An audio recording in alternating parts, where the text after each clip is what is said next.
चंदन नगर गांव में आरती अपने पिता सूरज के साथ रहती थी। आरती एक बहुत ही गरीब घर की बेटी थी। उसके पिता गांव के ही सेठ पन्नालाल के घर पर काम किया करते थे। सेठ पन्नालाल और उनकी पत्नी मंजू अपने बेटे विशाल की शादी के लिए लड़की की तलाश कर रहे थे। एक दिन सेठ पन्नालाल की पत्नी मंजू की नजर आरती पर पड़ी। उस दिन आरती अपने पिता को खाना देने के लिए सेठ पन्नालाल के घर आई थी। विशाल के पापा, क्यों ना हम विशाल की शादी आरती से करा दें? कैसी बात कर रही हो मंजू? आरती हमारे नौकर की बेटी है, उसका और हमारा कोई मेल नहीं है। इसलिए तो कह रही हूं, उसे हम हमेशा अपने पैरों के नीचे दबा कर रख सकेंगे। बाप और बेटी दोनों मिलकर हमारे घर का काम करेंगे और हमारे सामने मुंह भी नहीं खोल पाएंगे। सेठ पन्नालाल अपनी पत्नी मंजू की बात मान लेते हैं और विशाल की शादी आरती के साथ हो जाती है। नौकर की बेटी होने के कारण उससे घर में कोई सीधे मुंह बात नहीं करता था। उसके साथ घर की बहू जैसा नहीं बल्कि नौकरों जैसा ही व्यवहार होता था। विशाल भी आरती से कभी प्यार से बात नहीं करता था। आरती, आरती, कहाँ हो तुम? जी आई। मेरा कोट कहाँ रखा है? कितनी बार कहा है मेरी चीजों को अपने गंदे हाथों से मत छुआ करो। तुम्हें मेरी बात समझ में नहीं आती? मुझे पापा के साथ काम पर निकलना है। अरे तुम क्या समझोगी पैसे कैसे कमाए जाते हैं? लाखों का बिजनेस है हमारा, समय पर काम पर जाना होता है। आरती दौड़ी दौड़ी विशाल के सामने आती है। पति की जली कटी बातें सुनकर आरती की आंखों में आंसू आ जाते हैं। अपनी साड़ी के आंचल से अपना आंसू पोंछते हुए आरती अलमारी से कोट निकालकर विशाल को दे देती है। ये लीजिए जी, अलमारी में ही रखा हुआ था। हाँ हाँ ठीक है, ज्यादा जबान चलाने की जरूरत नहीं है। तभी आरती की सास मंजू ने आवाज लगाई, आरती, आरती, अरे कहाँ मर गई महारानी? जी माँ जी। टेबल पर से जूठे बर्तन कौन हटाएगा? तेरा बाप। जल्दी से यहां से साफ कर और दोपहर का खाना बना। जी माँ जी, अभी करती हूँ। बेचारी आरती इसी तरह से अपने दिन गुजार रही थी। आरती की हालत देखकर उसके पिता सूरज ने उसे समझाया, आरती बेटा, तू उदास मत हो। तेरे ससुराल वाले अमीर लोग हैं। देखना, जब कुछ ही दिनों में तेरी गोद भर जाएगी तब तेरे ससुराल वाले तुझे बहुत प्यार करेंगे। जैसे ही तेरे खानदान का वारिस आएगा तेरी जिंदगी में भी खुशियां आ जाएंगी। पिता की बात सुनकर आरती को थोड़ी राहत मिलती और वो मां बनने के सपने देखा करती। लेकिन आरती के सपने को जैसे किसी की नजर लग गई। एक एक करके शादी के 7 साल बीत गए, लेकिन ना तो आरती की गोद हरी हुई और ना ही उसके ससुराल वालों के जुल्म कम हुए। अब तो आरती के सास ससुर और पति सब उसे दिन रात बांझ होने का ताना देने लगे। आरती के लिए उसका बांझ होना किसी श्राप से कम न था। अरे ओ करमचली, तुझे अपने घर की बहू बनाकर हमने बहुत बड़ी गलती कर दी। ना तो घर संभाल सकती है और ना हमारे खानदान को एक चिराग दे पाई। अब तो गांव के लोगों ने भी हमारे घर आना जाना छोड़ दिया है। माँ जी, इसमें मेरी क्या गलती है? तेरी ही गलती है। तू बांझ है, बांझ। हमारे घर का कलंक है तू। अरे भाग्यवान, इसे कोसने से क्या फायदा है? ये तो किसी काम की नहीं है। हम इस तरह अपने बेटे की जिंदगी बर्बाद होते नहीं देख सकते। क्यों ना हम विशाल की दूसरी शादी कर दें? तभी विशाल वहां आ जाता है और अपने माता पिता से कहता है, उसकी जरूरत नहीं है पिताजी। क्यों जरूरत नहीं है बेटे? क्या तुझे इस घर में औलाद की कमी नहीं खलती? पिताजी, वो मैं अपनी दोस्त रीना से बहुत प्यार करता हूं। हम लोग काम के सिलसिले में शहर में एक दूसरे से मिले थे और अब वो मेरे बच्चे की मां बनने वाली है। आप लोग कहें तो मैं रीना को गांव ले आऊं? अरे वाह, हमारा पोता आने वाला है। हाँ हाँ बेटा, तू जाकर उसे यहाँ ले आ। हम धूमधाम से तेरी शादी रीना से करवा देंगे। ये सब सुनते ही आरती के पैरों तले जमीन खिसक जाती है। उसकी तो जैसे दुनिया ही लुट गई। ऐसे समय में उसे दुर्गा माँ के अलावा और कोई सहारा न था। वो रोती हुई माता रानी के मंदिर में गई। हे माता रानी, मैंने ऐसा कौन सा पाप किया था जिसकी मुझे इतनी बड़ी सजा मिल रही है? माँ, आपने मुझे बांझ क्यों बनाया? मुझे संतान का सुख क्यों नहीं दिया? आज मेरी कोई औलाद होती तो मेरा पति दूसरी शादी करने के बारे में भी नहीं सोचता। माँ मुझे इस संकट से उबारो, माँ। आरती का रोना सुनकर मंदिर में पूजा करने आई एक वृद्ध महिला ने आरती से कहा, बेटी, मैंने तेरी सारी बातें सुन ली हैं। तू माता रानी के दरबार में आई है। माता रानी जरूर तेरी मदद करेंगी। माता रानी के दरबार से कोई भी भक्त खाली हाथ वापस नहीं जाता है। मैं क्या करूं, आप ही बताइए। मेरी शादी को 7 साल हो गए हैं, लेकिन अभी तक मुझे कोई औलाद नहीं हुई और इसकी सजा मुझे भुगतनी पड़ रही है। बेटी, कुछ ही दिनों में नवरात्रि का त्योहार आने वाला है। तुम 9 दिन तक व्रत उपवास करके माता रानी की पूजा अर्चना करके नवरात्रि का अनुष्ठान करो। अष्टमी के दिन 9 कन्याओं की पूजा करके एवं उनका भोग लगाकर तुम पूजा संपन्न करना। ऐसा करने से माता रानी जरूर तुम्हारी गोद भर देंगी। बेटी, माता रानी बहुत कृपालु हैं। वे तुम्हारे सारे दुख दूर कर देंगी। मैं माँ दुर्गा के पावन पर्व नवरात्रि की पूजा जरूर करूंगी। ऐसा कहकर आरती घर आ जाती है। आ गई कलमुही, कहाँ गई थी मुंह काला कराने? सुन, तेरे लिए इस घर में अब कोई जगह नहीं है।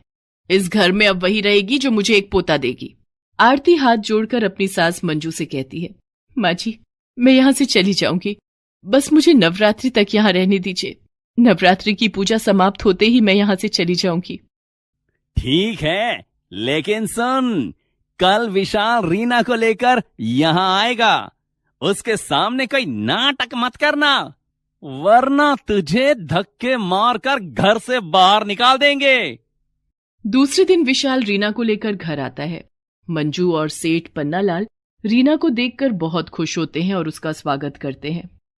अपने ही पति को किसी दूसरी औरत के साथ देखकर आरती मन ही मन रो पड़ती है, लेकिन वो कुछ नहीं कहती। रोते हुए वो अपने पिता सूरज के पास जाती है और उसे सारी बात बताती है। आरती बेटा, तू सारी चिंता छोड़कर बस माता रानी की पूजा अर्चना में अपना ध्यान लगा। अब वही तेरी नैया पार लगाएंगी। जी पिताजी, अब मुझे माता रानी पर ही भरोसा है। रीना के सामने घर के सभी सदस्य आरती की बहुत बेइज्जती करते थे। आरती, रीना के लिए नींबू का शरबत बनाकर लाओ और माँ ने गोंद के लड्डू बनाए हैं, वो भी लेकर आना। डार्लिंग, ये कौन है? ये हमारी नौकरानी है। काफी साल से हमारे घर में काम कर रही है ना, इसलिए घर के सदस्य जैसी हो गई है। इसके पिताजी हमारे घर में नौकर हैं। विशाल की बात सुनकर आरती रसोई में जाकर जोर जोर से रोने लगती है। तभी वहां मंजू आ जाती है। तुझे कहा था कि रीना के सामने कोई नाटक मत करना। तू ऐसे नहीं मानेगी। तुझे इस घर से निकालकर बाहर फेंक देंगे, तब तू मानेगी। आरती झट से अपने आंसू पोंछती है और रीना के लिए शरबत और लड्डू लेकर विशाल के कमरे में जाती है। वहां विशाल बड़े प्यार से रीना के पेट को सहला रहा था। अपने ससुराल में आरती खून का घूंट पीकर रह रही थी और बस माता रानी का नाम लेती थी। कुछ दिनों बाद नवरात्रि का पावन त्योहार शुरू हो गया। आरती ने अपने सास ससुर से घर में नवरात्रि का अनुष्ठान करने की अनुमति मांगी।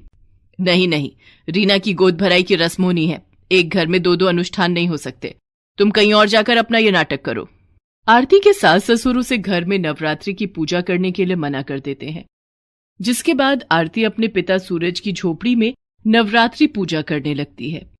आरती ने अपनी झोपड़ी में देवी दुर्गा की प्रतिमा की स्थापना की और व्रत उपवास करके पूरे विधि विधान से माता रानी की पूजा अर्चना की।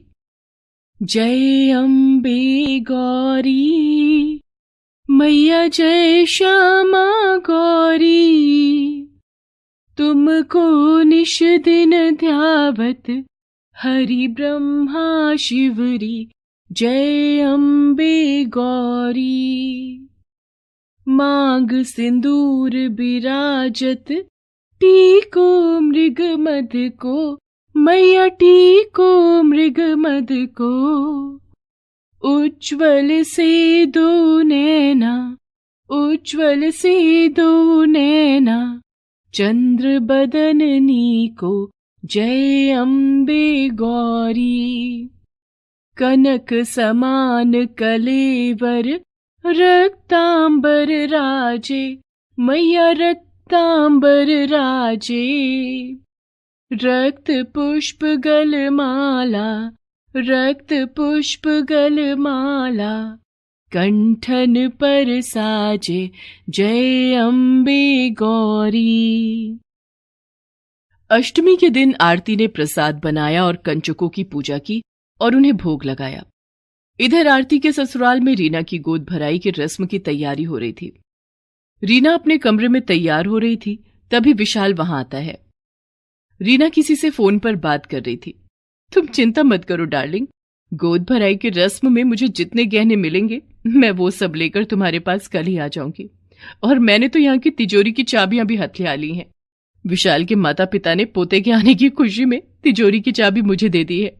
बहुत जल्द मैं सारे सामान के साथ तुम्हारी बाहों में रहूंगी। विशाल रीना की सारी बातें सुन लेता है। ये तुम किससे बात कर रही हो रीना? विशाल को सामने देखकर रीना हड़बड़ा जाती है और उसके हाथ से फोन छूटकर नीचे गिर जाता है। विशाल वो फोन उठा लेता है। फोन के उस तरफ से किसी दूसरे आदमी की आवाज आ रही थी। हेलो हेलो रीना, क्या हुआ? तुम चुप क्यों हो गई? तुम कल आ रही हो ना? विशाल फोन काट देता है और अपने पिता सेठ पन्नालाल और मां मंजू को सारी बात बताता है। हे भगवान, हम बर्बाद होने से बच गए। उधर मंजू का अलग ही रोना था। हाय राम, लगता है इस घर में पोता कभी नहीं आएगा। माँ, किसी और के पाप को मैं अपना नाम तो नहीं दे सकता ना। रीना के पेट में किसी और का बच्चा है, मेरा नहीं। ये तो हमें लूटकर कल यहां से भागने वाली थी। अब गोद भराई के रस्म की सारी तैयारी हो चुकी है, अब हम क्या करेंगे? मालिक, आप गोद भराई की रस्म अपनी बहू आरती की कीजिए। आरती मां बनने वाली है। क्या? हाँ मालिक, नवरात्रि पूजा के अंतिम दिन कंचकों को प्रसाद खिलाने के बाद आरती की तबीयत अचानक खराब हो गई। मैं वैद्य जी को बुला कर लाया। मैंने सोचा था शायद उपवास के कारण आरती की तबीयत बिगड़ गई होगी, लेकिन बधाई हो सूरज, तुम्हारी बेटी मां बनने वाली है। आरती 1 महीने के गर्भ से है। ये सब नवरात्रि पूजा और माता रानी की कृपा से हुआ है मालिक। सूरज की बात सुनकर मंजू ने आरती को गले से लगा लिया। सभी ने आरती से अपने कुकर्मों की माफी मांगी और आरती की गोद भराई की रस्म पूरी की गई। विशाल ने पुलिस बुलाकर रीना को हवालात भेज दिया और 8 महीने बाद माता रानी की कृपा से आरती ने एक सुंदर सी बेटी को जन्म दिया। बोलो माता रानी की जय, शेरावाली की जय, पहाड़ा वाली की जय। सियाराम दुर्गापुर गांव में पंडाल लगाने का काम करता था।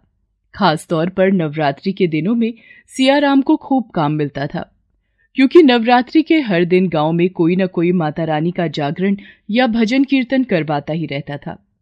इसके साथ ही सियाराम खुद भी माँ दुर्गा का परम भक्त था। वो और उसकी पत्नी कावेरी नवरात्रि के लिए बहुत पहले से तैयारियां शुरू कर दिया करते थे। कावेरी, ओ कावेरी, वो माता रानी की चुनरिया तैयार हुई कि नहीं? हाँ हाँ, बस होने ही वाली है, बस सितारे टांकने रह गए हैं। ओहो कावेरी, थोड़ा जल्दी करो ना, कितना काम बाकी है। आप चिंता क्यों करते हो, ये सब पहली बार थोड़ी ही कर रहे हैं हम। वो तो है कावेरी, लेकिन फिर भी मुझे चिंता हो रही है। तुम्हें पता है माता रानी की कृपा से इस बार काम बहुत ज्यादा मिला है। पूरे नवरात्र हर दिन 2 से 3 जगह पंडाल लगाने हैं। मुझे डर है कि कहीं कोई गलती ना हो जाए। ऐसे कैसे गलती हो जाएगी जी, माता रानी का आशीर्वाद है हमारे साथ। जैसे हर बार काम अच्छे से होता है वैसे ही इस बार भी होगा। बाकी एक सुझाव है मेरे पास, अगर आपको ठीक लगे तो। हाँ हाँ, बताओ कावेरी, क्या कहना चाहती हो? कल मुझे सीता भाभी मिली थी, बड़ी परेशान थी बेचारी। वो हरी भैया सब कुछ छोड़कर वापस गांव आ गए हैं। अरे, लेकिन हरी तो शहर की एक बड़ी जागरण मंडली में काम कर रहा था ना, तो फिर वो वापस क्यों आ गया? वो तो पता नहीं, बस भाभी ने इतना बताया कि शहर में कुछ बात नहीं बनी और हरी भाई सब कुछ छोड़कर वापस गांव आ गए हैं। बड़ी परेशान लग रही थी भाभी। अगर आपको ठीक लगे तो आप हरी भैया को भी अपने साथ लगा लो, आपकी भी मदद हो जाएगी और उनकी भी कुछ कमाई हो जाएगी। ये तो बहुत अच्छा सुझाव है कावेरी। मैं आज ही जाकर मिलता हूँ हरी से। सियाराम और कावेरी दिल से बहुत ही भले थे। वो हरी और उसके परिवार की मदद करना चाहते थे। इसीलिए सियाराम ने खुद हरी के घर जाकर उससे बात की। लेकिन हरी वो थोड़ा तुनक मिजाज था। काम की जरूरत होते हुए भी उसने सियाराम के सुझाव को ठुकरा दिया। पर हरी, तुम मना क्यों कर रहे हो? तुम्हें तो काम की जरूरत है ना। मैं तो इसीलिए तुम्हारी मदद करना चाह रहा था। सियाराम भैया, मुझे अपना काम करना है। अब आपके साथ जुड़कर काम करूंगा तो चलेगी तो आपकी ही, और वैसे भी कितनी कमाई हो जाएगी मेरी। सच कहूं तो मैं शहर से गांव इसीलिए आया हूं ताकि यहां आकर मैं खुद का काम शुरू करूं। अच्छा, तो ऐसी बात है। चलो कोई बात नहीं, तो फिर मैं चलता हूं। तुम खूब अच्छे से अपना काम शुरू करो, और कोई मदद चाहिए हो तो बेझिझक बताना मुझे। तुम्हारा दिमाग खराब है क्या? इतना अच्छा मौका था। सियाराम भैया का कितना बढ़िया काम चल रहा है। अरे वो तो उनका बड़प्पन है कि खुद यहाँ आकर तुमसे बात की और तुमने उन्हें साफ मना कर दिया। आखिर चाहते क्या हो तुम? बस चुप हो जा। मुझे किससे क्या कहना है और क्या करना है ये तू मुझे नहीं बताएगी, समझी? एक बात और सुन ले कान खोल के। आइंदा अगर गांव में किसी के सामने भी तू रोने गई तो मुझसे बुरा कोई नहीं होगा। इतना कहकर हरी घर से बाहर चला गया। सच तो यही था कि उसकी माली हालत ठीक नहीं थी, लेकिन वो ये बात किसी को जताना नहीं चाहता था। वो अपने घर से निकलकर सीधा गांव के अमीर सेठ ताराचंद के पास गया और उनके सामने हाथ जोड़कर बोला, सेठ जी, वो मैं अपना काम शुरू करना चाहता हूं। अगर कुछ मदद हो जाती तो बड़ी कृपा होगी। देख भाई, कृपा तो तुझ पे मैं कर दूंगा, लेकिन ये बता, गारंटी किस बात की देगा? शहर में तो कुछ हो ना पाया तुझसे, तो फिर यहाँ गांव में क्या कर लेगा अब? सेठ जी, यहाँ पर अपना पंडाल और जागरण करवाने का काम शुरू करूंगा। क्या कहा? पंडाल? लेकिन वो तो अपना सियाराम कर ही रहा है और बहुत अच्छे से कर रहा है। फिर तू कैसे टिकेगा उसके सामने? सिर्फ टिकूंगा ही नहीं सेठ जी, बल्कि पूरे गांव में अपना नाम करके दिखाऊंगा मैं। वो सियाराम, उसे आता ही क्या है? आप सबने बेकार में ही उसे इतना सिर पे चढ़ा रखा है। अरे मैं शहर से आया हूं, वहां के तौर तरीके बहुत अच्छे से सीख के आया हूं मैं। आप देखना सेठ जी, मैं लोगों को ऐसी व्यवस्था करके दूंगा कि कोई भी सियाराम के पास नहीं जाएगा। ठीक है, फिर पैसे तो तुझे मैं दे रहा हूं, लेकिन याद रखियो हरी, तेरा काम बढ़िया चले या बेकार, मुझे मेरा पैसा सूद समेत तय समय में वापस चाहिए, वरना। अरे कैसी बात कर दी मालिक, आपके पैसे लेकर कहां जाऊंगा मैं? आप देखना, समय से पहले ही चुका दूंगा। ताराचंद हरी को उसका काम शुरू करने के लिए पूरे 10 लाख रुपए ब्याज पर दे देता है। हरी उन पैसों से पंडाल का काम शुरू कर देता है। उसने ताराचंद से लिया हुआ सारा पैसा शुरुआत में ही खर्च कर दिया। उसे पूरा विश्वास था कि वो सियाराम से ज्यादा कमाई कर सकेगा और इस बात की झलक उसे दिखने भी लगी थी। हरी अपने पंडालों में शहरी झलक लेकर आया था, जिससे लोग उसकी तरफ आकर्षित हो रहे थे। अरे पर मोहन भैया, मैंने तो सारी तैयारियां कर ली है, आप ऐसे ऐन वक्त पर मना कैसे कर सकते हैं? अब बुरा तो मुझे भी लग रहा है सियाराम, लेकिन वो क्या है ना, घर वाली अड़ गई है, बोल रही है हरी का पंडाल तुमसे अच्छा है। वो शहर से आया है ना, तो बड़ी खास खास चीजें कर रहा है। वो माता के जागरण में रौनक बढ़ जाएगी, तो बस इसीलिए। अच्छा अच्छा, कोई बात नहीं, आप हरी से ही करवा लीजिए, कोई बात नहीं। धीरे धीरे सियाराम को मिलने वाले सारे ऑर्डर अब हरी के पास जाने लगे। हरी अपने इंतजामों पर अच्छा खासा खर्च कर रहा था। साज सजावट से लेकर खाने पीने के इंतजाम तक सब कुछ शहरी तरीके से ही हो रहा था। और गांव के लोगों को खूब पसंद भी आ रहा था। दूसरी तरफ सियाराम को भारी नुकसान हो रहा था। हालत ये हो गई कि नवरात्रि के आखिरी दिन माता रानी के साज श्रृंगार और कन्या पूजन के लिए भी सियाराम और कावेरी के पास पैसे नहीं थे। है? ये क्या कह रही हो कावेरी? तुम्हें कुछ तो बचा कर रखना चाहिए था। मैंने पैसे रखे थे जी, लेकिन कल जब राम अवतार भैया अपना एडवांस वापस मांगने आए तो मुझे उन्हें सारे पैसे देने पड़े। लेकिन अब क्या होगा जी? आज तक कभी ऐसा नहीं हुआ कि हम लोगों ने कन्या पूजन ना किया हो। हम इस बार भी करेंगे कावेरी, तुम बिल्कुल चिंता मत करो। सियाराम ने कावेरी को तो दिलासा दे दिया था, लेकिन वो खुद ये नहीं जानता था कि आखिर वो पैसों का इंतजाम कहां से करेगा। उसने अपने हर जानने वाले से बात की, लेकिन कहीं से मदद नहीं मिली। दूसरी तरफ हरी रातों रात पूरे गांव का चहेता बन गया था और अब इस बात का उसे बहुत घमंड भी था। अरे सियाराम, क्या हो गया? ऐसे मुंह लटकाए कहां जा रहे हो? वो क्या बताऊं हरी, पहली बार ऐसा हुआ है कि कन्या पूजन के वक्त हाथ पूरी तरह से खाली है। ये तो होना ही था।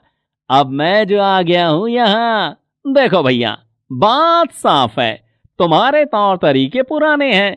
अब लोगों को कुछ नया चाहिए। जैसे वो देखो, इसे कहते हैं माता रानी का जागरण। हाँ हरी, शायद तुम ठीक कह रहे हो। लेकिन मुझे खुशी है कि लोगों को तुम्हारा काम पसंद आ रहा है।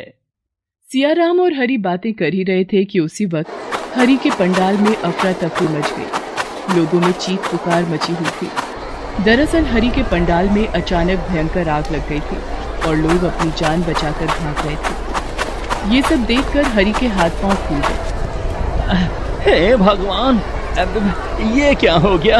ये सब, अब मैं क्या करूंगा? मैं तो लुट गया, बर्बाद हो गया मैं तो। अब सेठ जी को उनके पैसे कैसे वापस करूंगा? इस सब की चिंता बाद में करना हरी, पहले हमें लोगों की मदद करनी चाहिए। चलो जल्दी चलो।